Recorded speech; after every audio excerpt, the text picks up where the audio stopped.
2025 dished up a plethora of intriguing and excellent science fiction films. And luckily for us, the fun won't be stopping as we get into the new year. I'm Josh from Whatculture, and these are the most anticipated sci-fi movies arriving in 2026. First up, The Dresden Sun. Science fiction fans who are hoping that The Dresden Sun might be an adaptation of Kurt Vonnegut's Slaughterhouse-5 will be sorely disappointed, though our day will come, I'm sure of it. But for everyone else, Michael Ryan's upcoming picture promises to be an exciting new entry in a rather niche genre, the sci-fi heist movie. The film features converging narratives which see an expert mercenary work an inside job to steal a big corporation's most valued asset, while an insurance analyst is caught in a web of corporate rivals and fraud, ending up on the run from a military contractor. The first look trailer and the few images available of the film so far suggest a high-tech neon Blade Runner aesthetic paired with a more modern corporate espionage crime thriller's steely edge. It definitely doesn't have anything like the budget of many of the other sci-fi flicks heading our way next year, but it's got an intriguing cast in Christina Ricci, Stephen Ogg, who you might remember as Trevor from GTA 5, and Mina Savari, and it looks like it's going to be a solid streaming watch. Have you ever wanted to watch your favourite content whilst you're abroad and stay safe online? Well, we have an incredible deal for you. For just $2.50 a month, you can get Norton VPN, an easy-to-use VPN that won't slow you down, allows you to watch your favourite shows from around the world, and keeps your online activity safe and private, all with a 60-day money-back guarantee. Just scan the QR code on screen right now or use the link in the description to get Norton VPN for just $2.50 a month. Now, back to the video. Next up, Mercy. AI is a hot topic right now, and although the bubble is about to burst and the promised advances to society and culture are receding into the ether, filmmakers are still hedging their bets and showing precisely what happens when we become over-reliant on technology. Such is the premise of Mercy, in which Detective Raven, played by Chris Pratt, finds himself in a Minority Report-style scenario, forced to prove his innocence against the system that he has been a key part of upholding, for a crime he didn't commit. He finds himself on the wrong end of an automated judicial system, facing AI avatar Mercy, who acts as judge, jury, and executioner. Raven has 90 minutes in restraints and access to the city's data files, records, CCTV, and any other information that may help him gather his own evidence and walk away a free man. It's an interesting concept, a new take on this setup, and another entry in the growing canon of screen life filmmaking. And who better to helm it than the person who helped pioneer screen life in a producer role on films like Unfriended and Searching. Next up, Flowervale Street.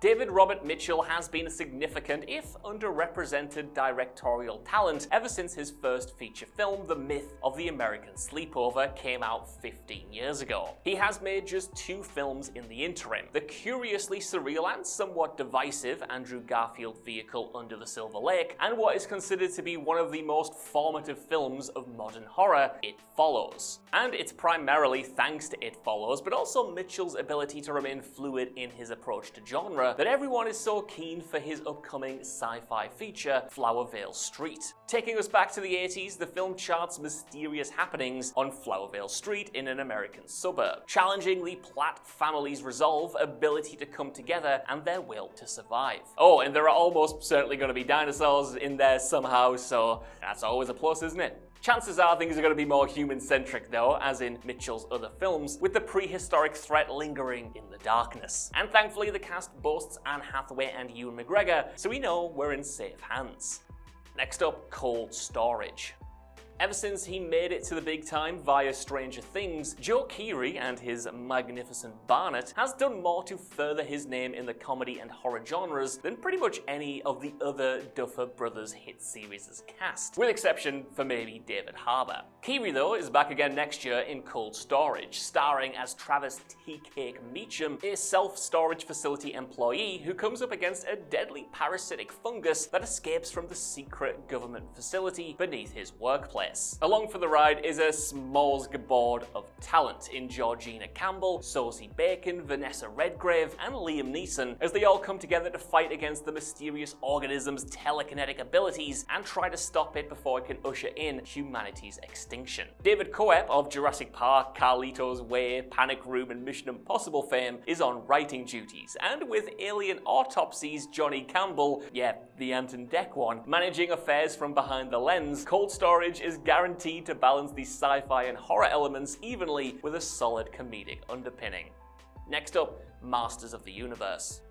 Jared Leto isn't exactly on the top of the acting world right now, but negative audience sentiment hasn't stopped the big studios, namely MGM, Amazon, Disney, Sony, etc., plunking him right in the middle of whatever the hell they want. And what they want is so often a big franchise tentpole. Don't expect that to change anytime soon either, because Leto will be returning to screens as Skeletor in next year's Masters of the Universe live-action film. Rather than let this dampen our hopes, though, let's look at the optimistic side. Skeletor demands someone who is willing to go to extremes, chew a bit of scenery, and quite frankly ham it up big style. And in his defense, Leto can do all of that. And he's opposite an impressive cast, so maybe this time he can prove people wrong. Bottoms' Nicholas Galitzine will be playing Prince Adam, Idris Elba is his man-at-arms Duncan, Alison Brie will be Evil Lynn, and sci-fi stalwart Marina Baccarin is holding things down as the Sorceress. With Kubo on the two strings and Bumblebee's Travis Knight at the helm, Masters of the Universe is on track to be big, bright, loud, and pretty much everything that you'd want from a silver screen adaptation of the beloved cartoon. Next up, Project Hail Mary. Phil Lord and Christopher Miller certainly don't rest on their laurels, because as well as penning Soulmate and 2027's Beyond the Spider-Verse, they have been hard at work directing the adaptation of Andy Weir's 2021 novel Project Hail Mary. And it's the first time the pair have directed together since modern comedy classic 22 Jump Street way back in 2014. Project Hail Mary finds astronaut Ryland Grace, played by Ryan Gosling, alone on a spacecraft with no memory of who he is or what he's doing there. As he gradually recovers his memories and discovers he's the sole survivor of a crew sent in search of a solution to an Earth-based catastrophe, he must search for answers, use his scientific knowledge and ingenuity, and hopefully find a way to continue on, with one pretty big surprise waiting on board for him. It sounds epic, it looks epic, and we all know Gosling is a dependable lead no matter the genre or scope. Supporting cast from Ryland's Earth days include an eclectic assemblage as well of Sandra Hüller, Ken Leung, and Milana Vaintrub. Oh, and the surprise? Well, he's played by theatre actor James Ortiz, bringing his lauded puppetry abilities to the big screen for a fascinatingly low-tech character approach in such a CGI-heavy production. Next up, Hope. South Korean cinema has become a major player globally over the past few decades, following the country's relaxation on film censorship in the 90s and the resulting boom in edgy, extreme, and transgressive affairs. While the country's bigger names like Park Chan-wook and Bong Joon-ho get the lion's share of global media coverage, there are plenty more talented directors and screenwriters toiling away and putting out some killer pictures. Writer-director Na Hong-jin is just that, having served up 2016's exceptional police horror The Wailing, if you haven't seen it, definitely go check it out, and 2010's action thriller The Yellow Sea. Next year he's back at it, and this time he's assembled a mixed cast of Korean and Western stars for a bombastic, mixed-language alien movie. Hope is set in the remote Hope Harbor, near the Korean DMZ, where local police chief Bum Seok goes in search of a tiger. What he finds disrupts the entire community and spirals into a mystery that brings the townsfolk face to face with something larger than themselves. Expect Zo In-sung and model-turned-actress Young Ho-yeon, who we know from Squid Game Season 1, opposite Alicia Vikander, Michael Fassbender, and other familiar faces as the strange English-speaking visitors. Next up, good luck, have fun, don't die.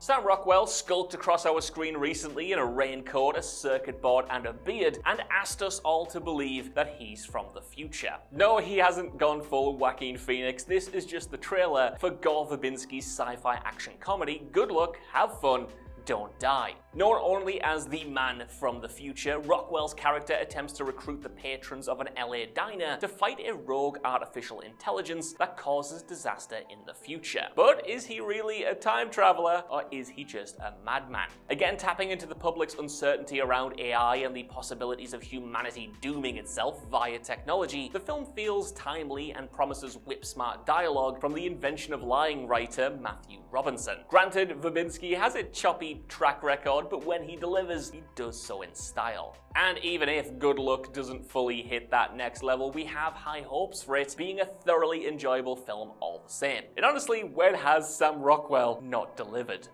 Next up, Soulmate.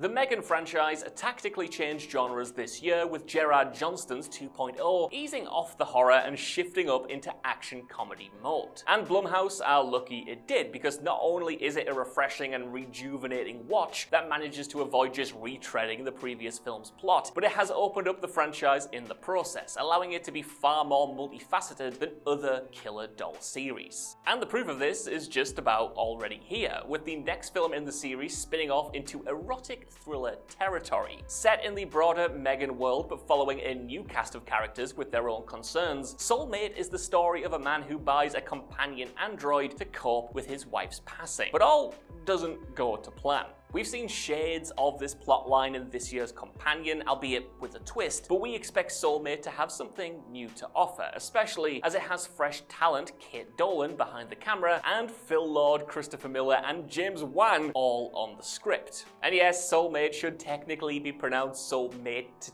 but given that David Fincher got away with 7, I guess we'll allow it. Up next, Supergirl.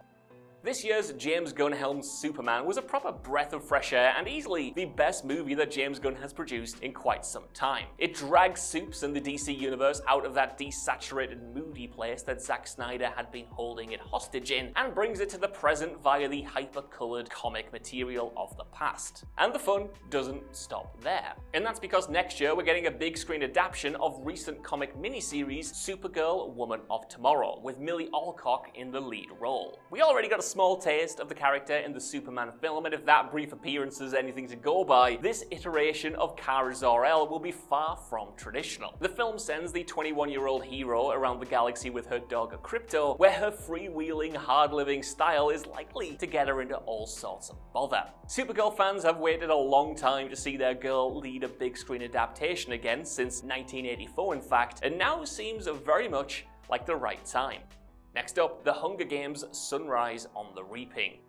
The middling two-parter finale of the original Hunger Games film seemed like the end of the series back in 2015, and yet author Suzanne Collins' prequel, The Ballad of Songbirds and Snakes, and its 2023 film breathed life back into the franchise, revitalizing it in viewers' minds and opening up the property for a whole new generation, and things haven't stopped there. Sunrise on the Reaping is set a quarter century before the events of the first film and focuses on Katniss Everdeen's mentor Haymitch Abernathy, as he fights his way through his own Hunger Games. This time, it's the 50th Games we're focusing on, a quarter quell, in which East District must send twice the amount of tributes to fight to the death. Sure, it is yet another Battle Royale adjacent outing and everything that entails, but for those invested in the characters and the world, it is a thrilling opportunity to return and experience firsthand events that are only referenced in the other movies. Also, the casting has just been brilliant. This is how you produce a prequel. Everyone is spot on.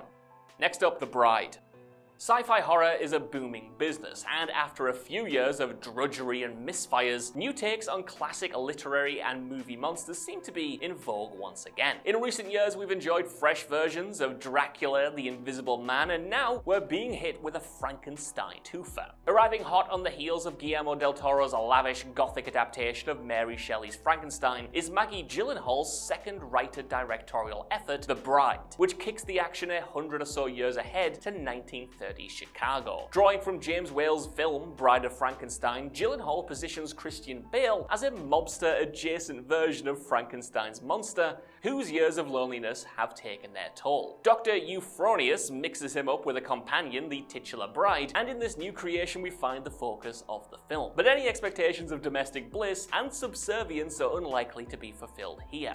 Gyllenhaal earned her stripes behind the camera on her first feature, The Lost Daughter, in 2021, so it's exciting to see what she'll do with a crazier genre piece. And that she's still working with some of the biggest talents around only adds to the anticipation. Next up, Mortal Kombat 2.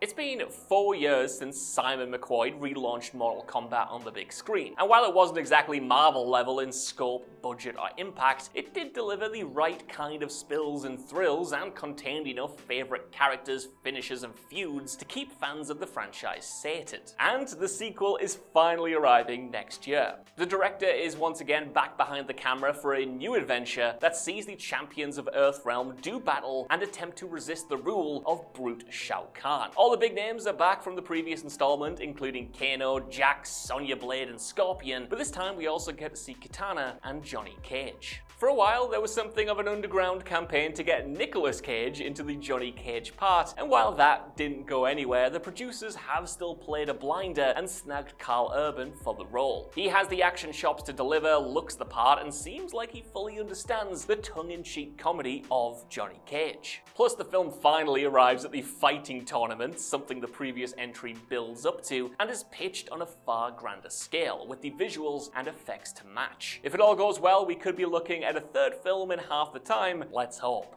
Up next, The Dog Stars.